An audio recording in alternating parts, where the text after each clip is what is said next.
Hello, everyone, and welcome to a very pathology Halloween where we will talk all of the Halloween cells that we can find in pathology. This guy over here is Jack Skellington from The Nightmare Before Christmas, and he is the inspiration for this talk. Here he's fiddling with his microscope trying to figure out the science behind Christmas. You might be wondering, Halloween and pathology?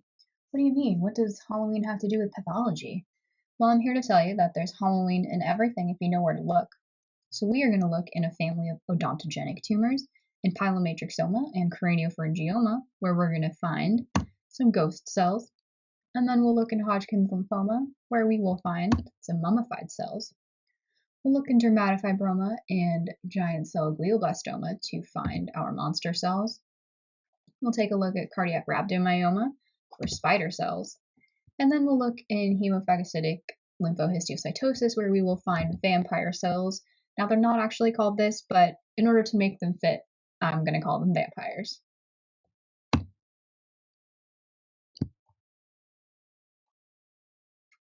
So on to our first entity, we have ghost cells. This is Jack Skellington again with his dog Zero, who is a ghost. And ghost cells are essentially these pale, swollen, eosinophilic cells. They still have their cellular outline, but they've lost their nuclei. And when they lose their nuclei, where the nucleus once was, there is essentially a clearing. And these are seen in a variety of things. They were actually first described back in 1931 in craniopharyngioma to describe the wet keratin that's made up of anucleated squames. Then later in 1936, they were seen in pilomatrixoma as the disc keratotic cells.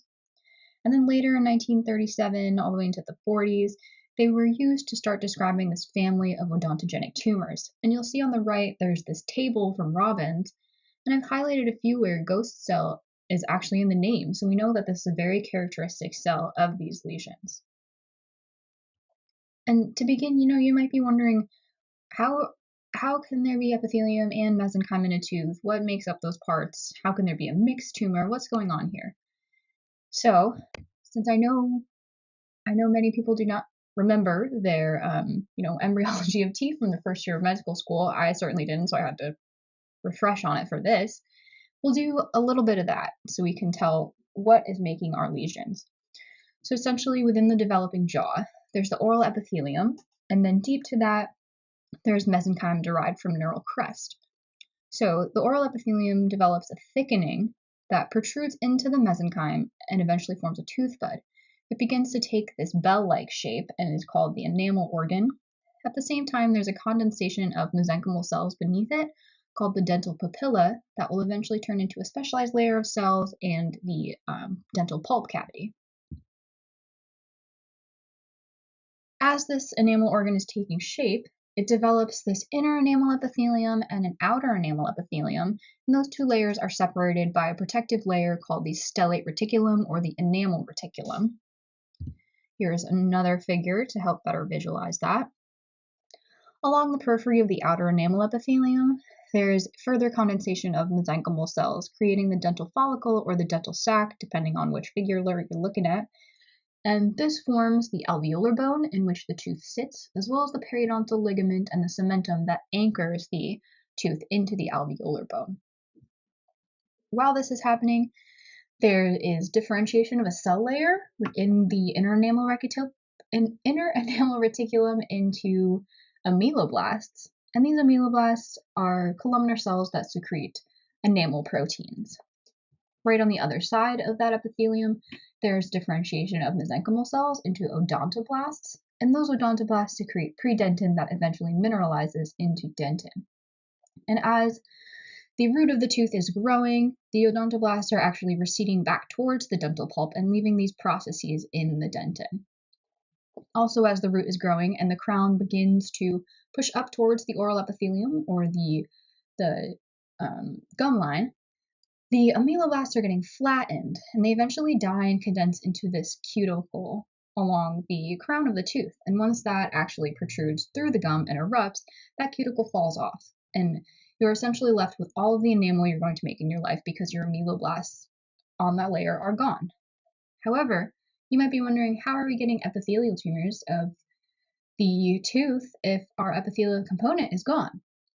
Well, there are actually ameloblasts that can live in the periodontal ligament as well as some stem cells down there, so that's thought to be where these come from.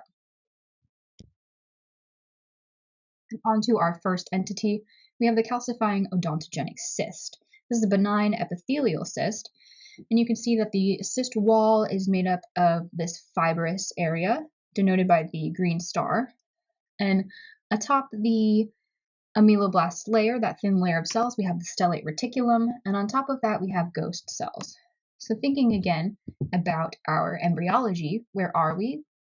Denoted by this orange box, we have the ameloblasts.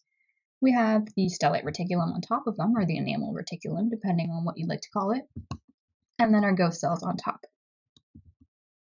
As you can see in the name, the calcifying odontogenic cyst can indeed calcify.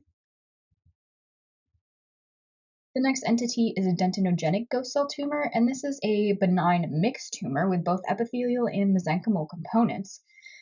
And you can see the ghost cells that are highlighted by the orange arrows, and then with the green arrow, there's something called the dentinoid matrix. And if you remember, dentin is actually the stuff that's secreted by the odontoblasts, and those are from the neural crest mesenchyme. The malignant counterpart of our calcifying odontogenic cyst is the ghost cell odontogenic carcinoma. And you can see by the orange arrows again the ghost cells, as well as a possible area of some focal calcification with the green arrow.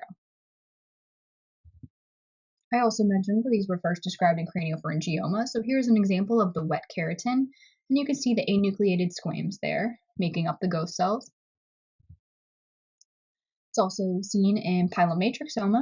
The green arrow is highlighting the basaloid cells at the periphery, and the orange arrow is our ghost cells. On higher power, you can see the basaloid cells juxtaposed against the ghost cells with a possible transition area in between.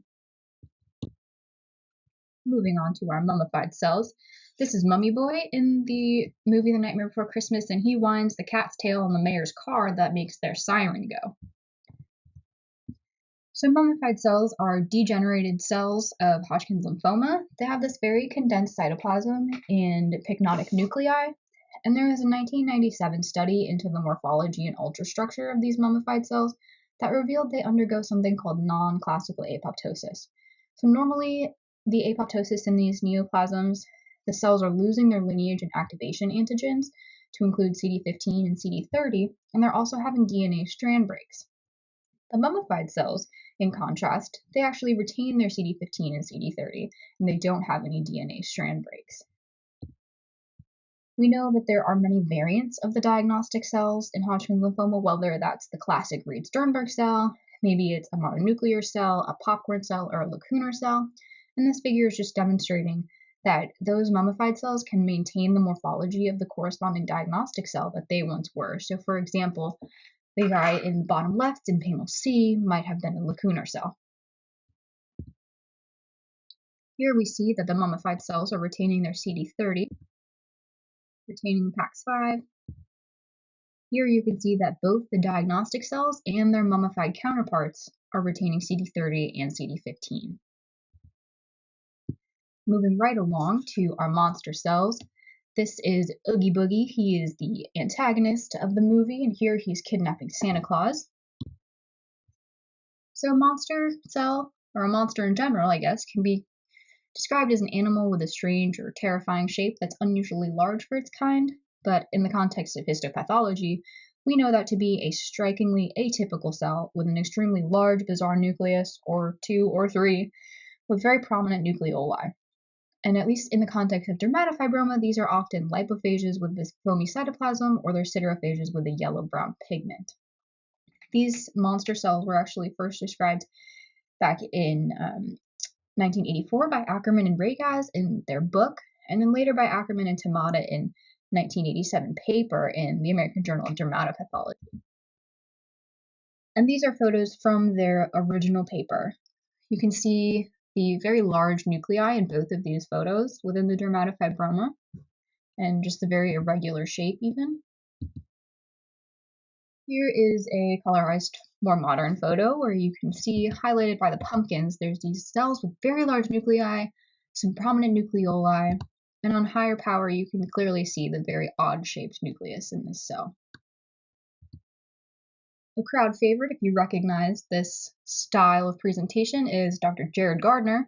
He also did a segment of monster cells in his dermatofibroma series, and you can see he's highlighting a siderophage siderophage with yellow-brown pigment as his monster cell. And then on the right, those are just the Teuton giant cells with their ring of nuclei. These are also seen in giant cell glioblastoma, which used to be known as monstrocellular brain tumor when it was first described in the early 20th century. And this makes up about 2 to 5% of glioblastomas, but the age of onset is actually younger, so it's 51 compared to 62 in the more traditional glioblastomas. Moving to spider cells. This is Jack attempting to make a snowflake as he's learning how to take over Christmas, but he just keeps making a spider because he's the king of Halloween. So, spider cells are seen in cardiac rhabdomyoma, which is the most common pediatric heart tumor.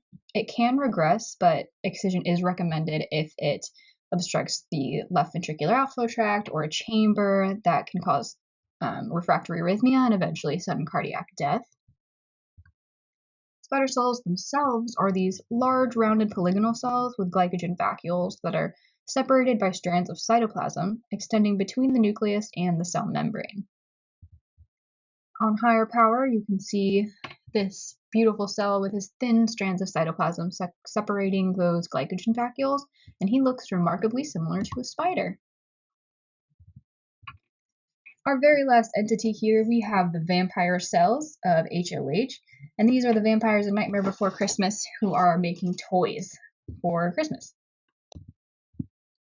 So we know vampire cells, or HLH in general, to be a reactive condition that's marked by cytopenias and signs and symptoms of systemic inflammation, leading to a clinical picture of acute fever, organomegaly, and shock. It all begins with some sort of trigger. There are hereditary cases of this, but we're just looking at sporadic today.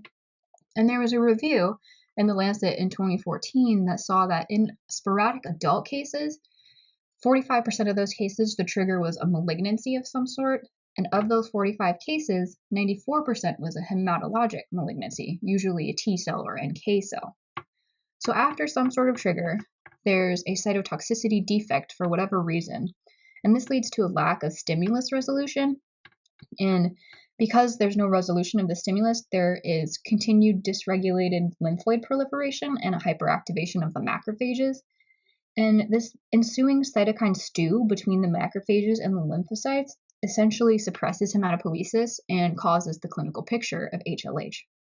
These macrophages, when they're very hyperactivated, can eventually go on to phagocytose mature cells and progenitors in the bone marrow.